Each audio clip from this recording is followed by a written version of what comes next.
Hello and welcome to another episode of Alan Writes. We're resuming Lightning Strikes. This is number 10 in a series of 6, if you can believe the math on that.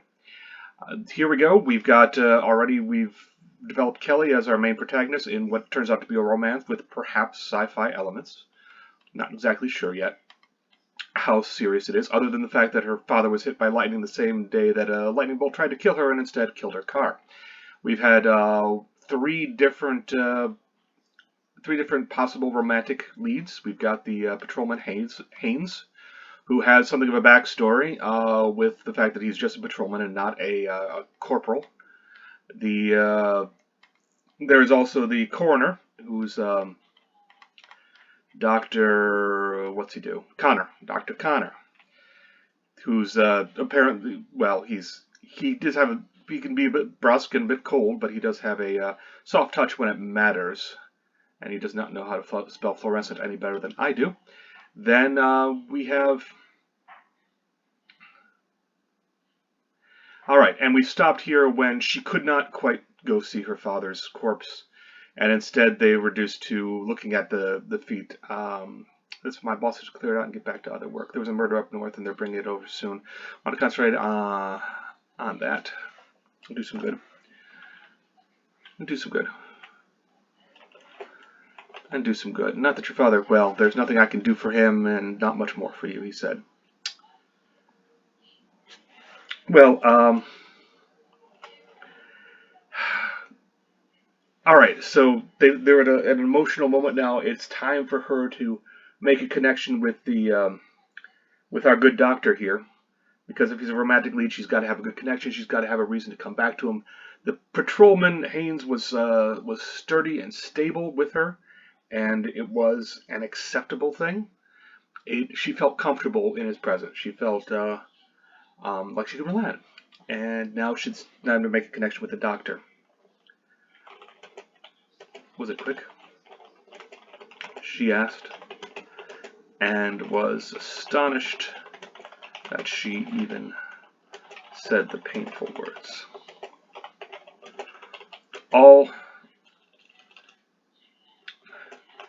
That was the second thing.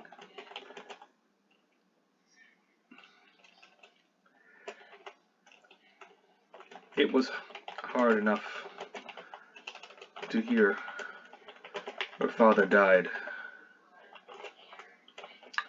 It was all the worse to hear that her father died. Thank you. Grammar. It was that her all the worse to consider that he might have been in agony the entire time. He was lying in the rain and no.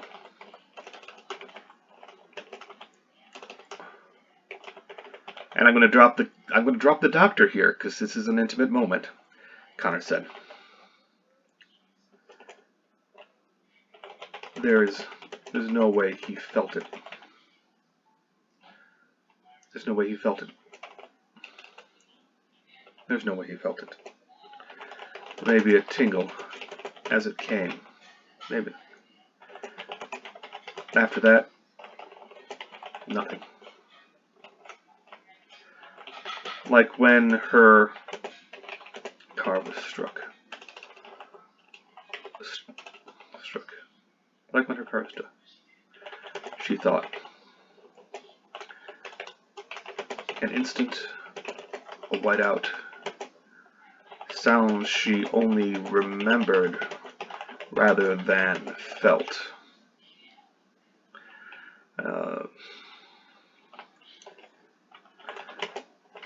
The nervous system, it's overloaded.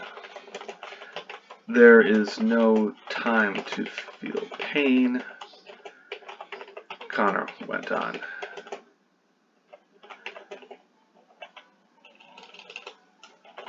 There wasn't much left of his, well, there's a reason we're talking about feet. Instead of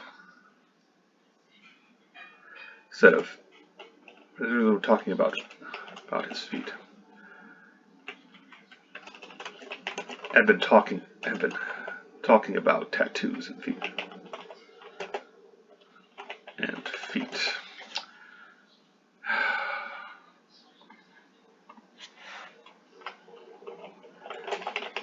I don't want to see him.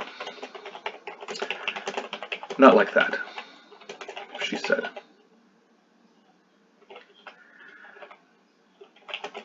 Do you have a funeral home in mind?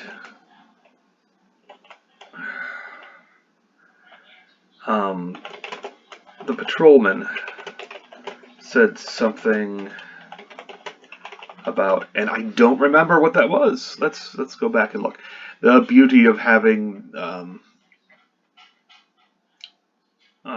this, it's best to keep all of your information in one place so you don't have to scroll back through and find where it is. But since this is going to be this is the lift, we're taking him.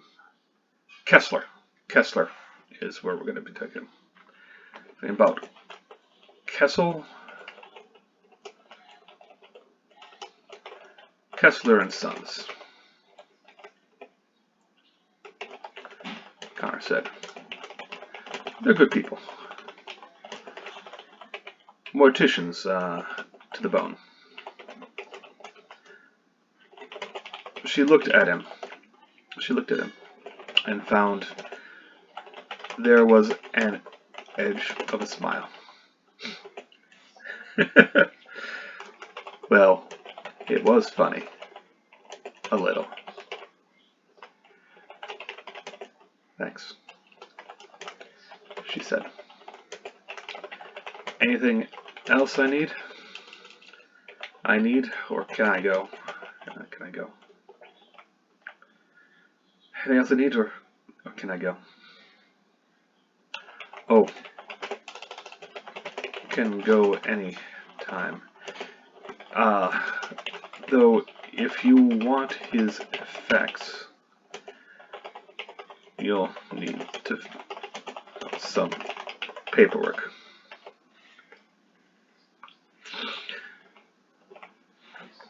All right.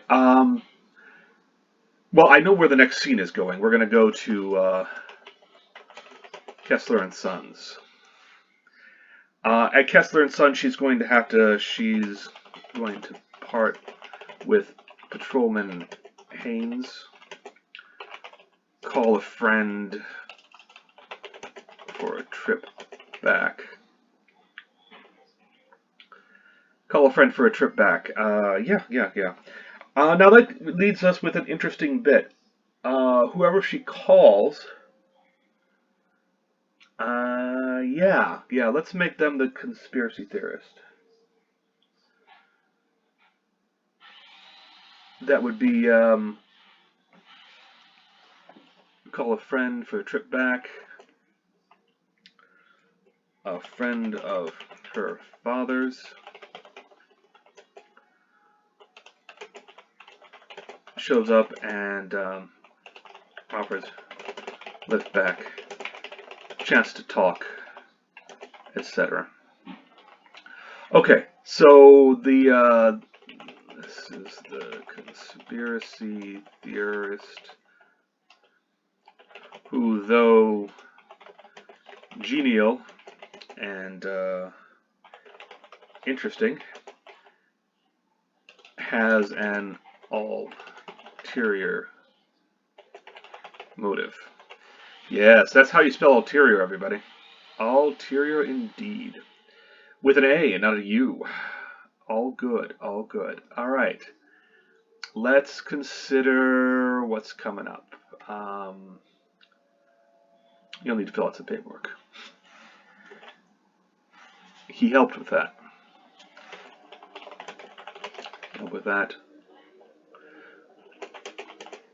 It went quick. a little, what did they keep them in? They wouldn't keep them in cloth. They'd keep them in something that could be easily disinfected or cleaned. A little plastic pouch with his okay. Now what did he leave behind? What people have on them at any particular time is important. It defines characters by what you are defined often by what you carry or what you don't. So what did he have on him? If this is not was not actually her father, just somebody with her father's, say, her license and what have you, with his license or his ID of some sort. Why not a wallet? Why not a wallet? Conversely, maybe it was a mugger, which would be hilarious. Was it a mugger? Someone who took his wallet or put some pressure on him.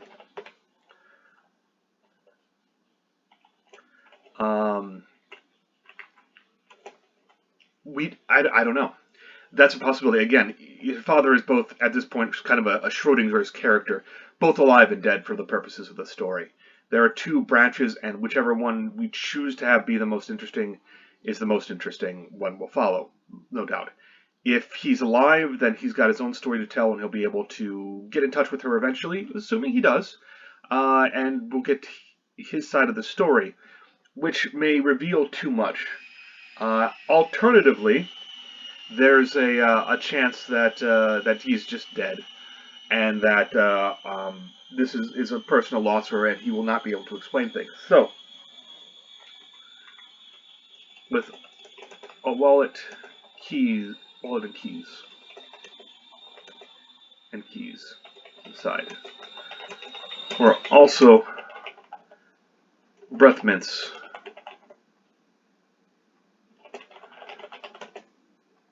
Slightly melted. They're all the breath mints, slightly melted in their aluminum wrap.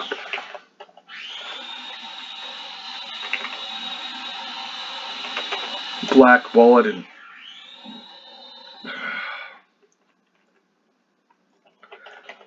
full of keys inside.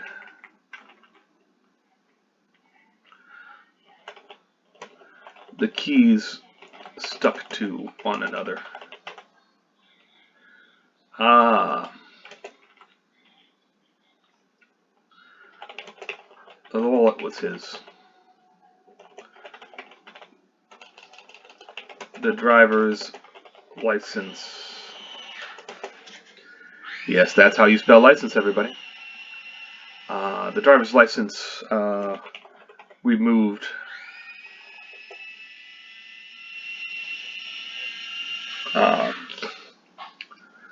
Was definitely his.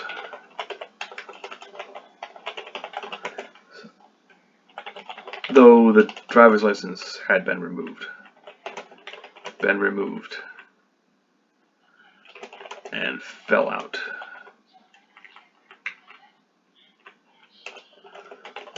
She opened it up. His driver's license fell out.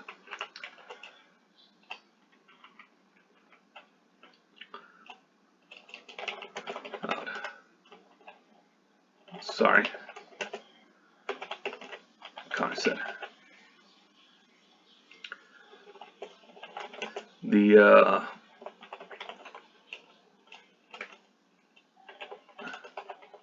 The deputy have taken it out for identification purposes.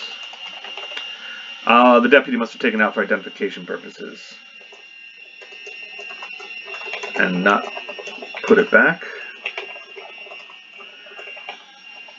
That'd be against policy. In case it was a crime scene. That'd be against policy. In case it was a crime scene.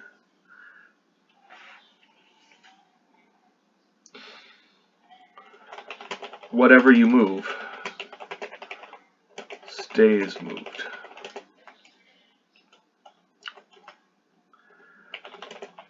the keys were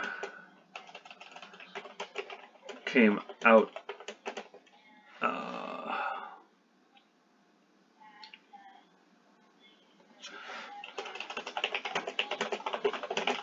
reveal a black bowl and a fistful of keys.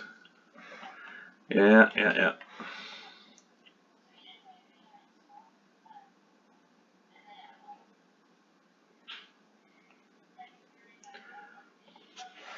And a lump. With a little effort, she hated them. Magnetized, Connor said. Kind of odd, but it happens. I guess so. Are you an expert on lightning? You're an expert on lightning? Are you an expert on the subject?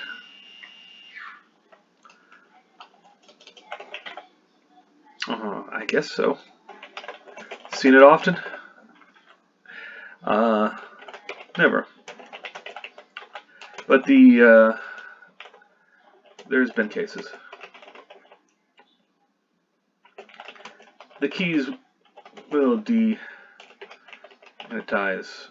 if you degauss them. These will demagnetize if you degauss them, or just leave them alone for a while.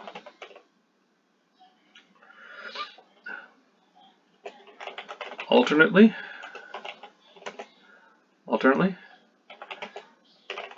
can try and keep it that way to reduce the jangle. It was hard to tell if he was joking or not.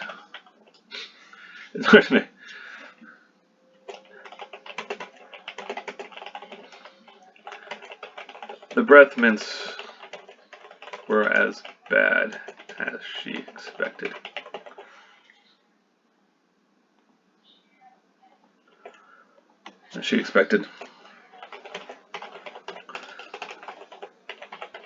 Them wrapped round the wrapped round type. Those she tossed. No doubt Connor have done the same, but for regulations, what did I use up here? Magnetize. But for policy.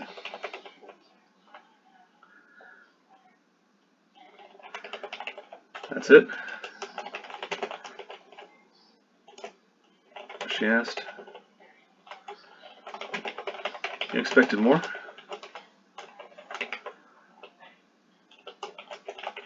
I don't know.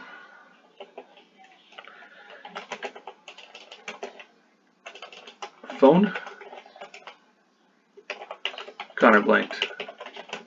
Huh. No. No phone. Didn't think. I mean, I suppose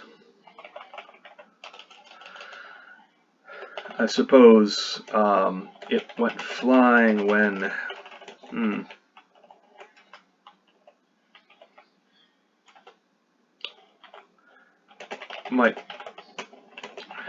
Might still be out there. Where was he? Was he found? She asked.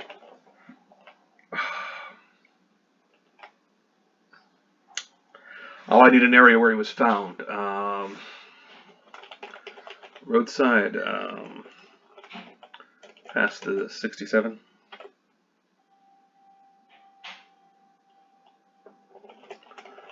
Got GPS. If you. Thanks.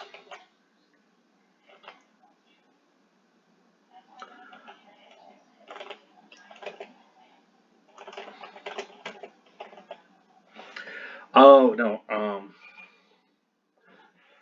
thanks. He wrote down a little, I'll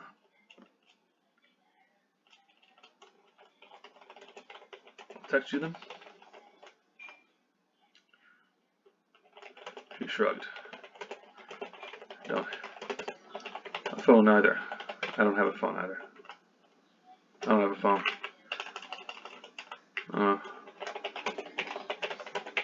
What happened to it?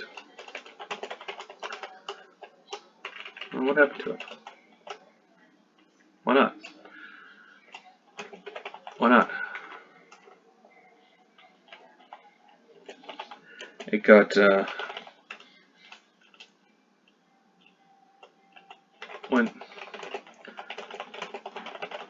lightning strike. Mine.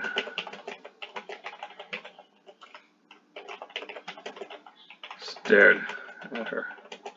You, yeah, earlier. Hit my car. Totaled it.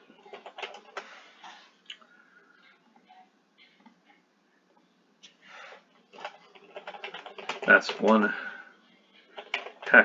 that's one hell of a coincidence. It's one hell of a coincidence. Yeah. Yep. He said.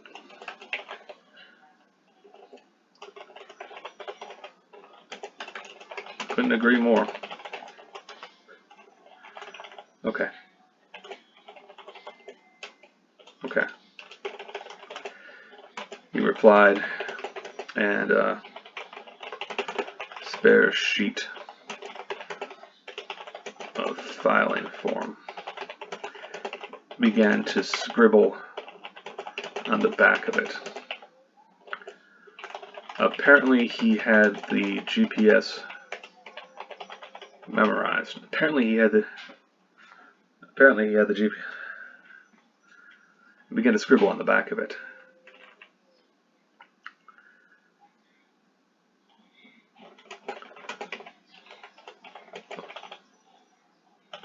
Ordinance,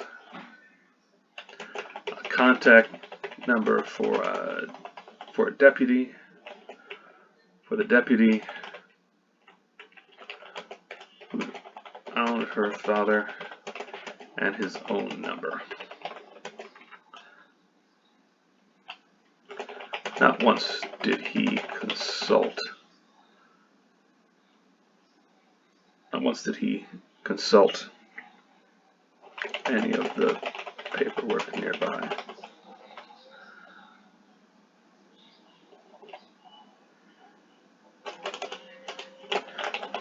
There you go. If you find anything, you bring it by. There's some tests I'd like to run on the phone. You can tell a lot about a lightning strike by the discharge pattern. Something odd about my father? No idea. Just being there.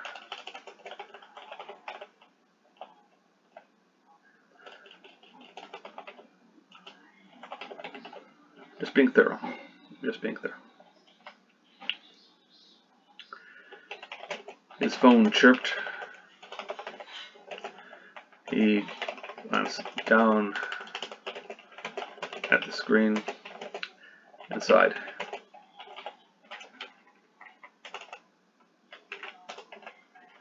He said, "Time's up. Sorry." What's her last name? I don't know what her last name is. She's always been Kelly up to this point.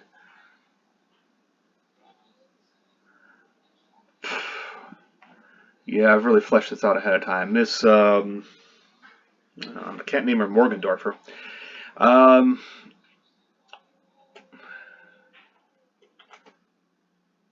Kelly.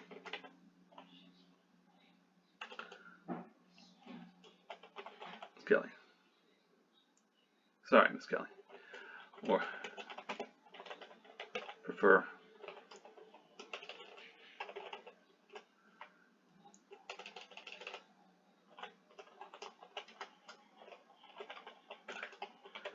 Kelly is fine.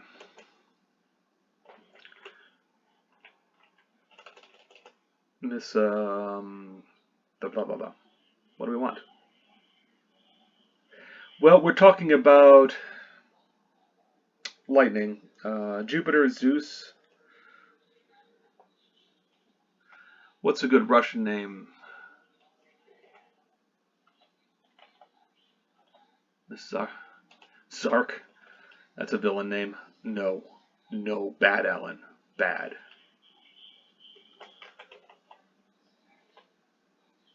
Yarsel. I have no idea if that's a valid name. Moving on.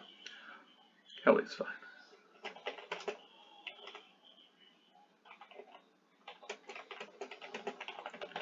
Miss Yarsel was my mother.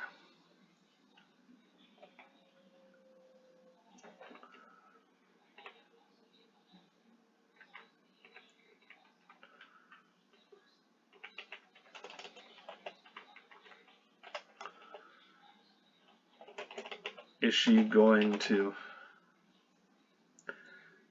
be? No. She kept the name.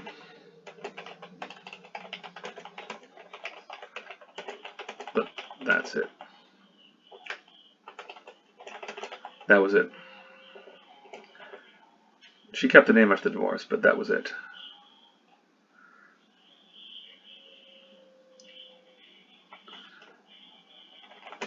My dad thought she just wanted to save on a headstone.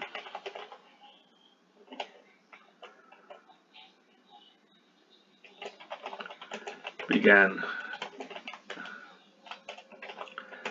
and felt the world lurch again. Too soon. Everything was too soon. All of it moving around. Like it shouldn't. It was the wrong place to talk about. Had been. Just the wrong place to talk. Kinda seemed to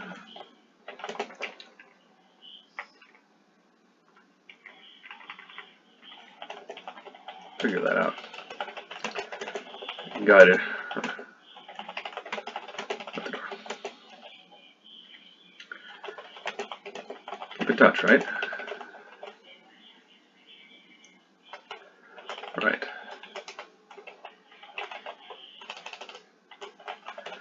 Take the first.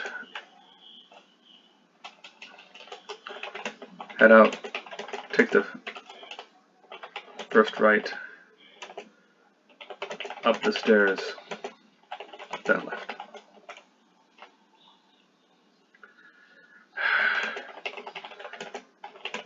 Advice. And the world was warmer for that.